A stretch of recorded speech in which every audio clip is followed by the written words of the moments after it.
അട്ടപ്പാടിയിൽ വനം വകുപ്പ് വാച്ചറെ കാണാതായതായി പരാതി. ഉമ്മല ഫോറസ്റ്റ് സ്റ്റേഷനിലെ മുരുകനെയാണ് ജോലി കഴിഞ്ഞ് മടങ്ങിയതും കാണാതാകുന്നത്. ഇന്നലെ കാവണ്ടിക്കലിൽ രാവിലെ 10 മണിക്ക് മുരുകനെ കണ്ടു എന്ന് പലരും പറയുന്നുണ്ട്. പോലീസ് അന്വേഷണം തുടങ്ങി.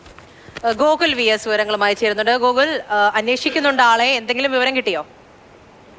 അതായത് ഓമല ഫോറസ്റ്റ് സ്റ്റേഷനിലെ മുരുകനെയാണ് ജോലി കഴിഞ്ഞ് മടങ്ങിയ ശേഷം കാണാതായത്. ഇപ്പോൾ നമുക്ക് ഏറ്റവും പുതിയതായി ലഭിക്കുന്ന വിവരം, ഇന്നലെ 11:30 വരെ ഓമല സ്റ്റേഷന്റെ തലമല എന്ന് പറയുന്ന ഒരു സ്ഥലത്ത് ചന്ദനമരങ്ങൾ നിരീക്ഷിക്കാൻ പോയ വനം വകുപ്പ് സംഘത്തിൽ ഇയാൾ ഉണ്ടായിരുന്നു. അതിനുശേഷം തിരിച്ച് ഇദ്ദേഹത്തിന് ചില ആരോഗ്യ പ്രശ്നങ്ങളുണ്ട്. അതുകൊണ്ട് തന്നെ തിരിച്ച് ക്യാമ്പ് ഓഫീസിൽ പോയി വിശ്രമിച്ചോളാൻ ഉദ്യോഗസ്ഥർ പറഞ്ഞതിന്റെ അടിസ്ഥാനത്തിൽ ഇദ്ദേഹം ക്യാമ്പ് ഓഫീസിലേക്ക് മടങ്ങി.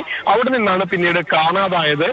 എവിടെയാണ് മുരുകൻ ഉള്ളത്, അല്ലെങ്കിൽ എങ്ങോട്ടാണ് പോയിട്ടുള്ളത് എന്നുള്ളത് സംബന്ധിച്ചൊരു വ്യക്തത ഇപ്പോഴും ലഭിച്ചിട്ടില്ല. വനം വകുപ്പും അതോടൊപ്പം തന്നെ പോലീസും ഒക്കെ തന്നെ ഇയാൾക്കായുള്ള അന്വേഷണം ആരംഭിച്ചിട്ടുണ്ട്.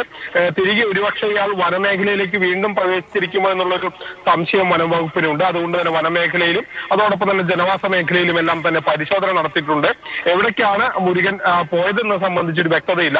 വനം വകുപ്പിലെ ഇദ്ദേഹത്തോട് പരിചയമുള്ള പലരും പറയുന്നത് ഇടയ്ക്ക് മുരുകൻ പലപ്പോഴും ഇങ്ങനെ ആരോടും പറയാതെ ബന്ധുവീട്ടിലേക്കും മറ്റും പോകാറുണ്ട്. ഒരുപക്ഷെ അങ്ങനെ പോയതാണോ എന്നുള്ള സംശയമുണ്ട്. അത്തരത്തിലുള്ള നിരവധി അഭ്യൂഹങ്ങളും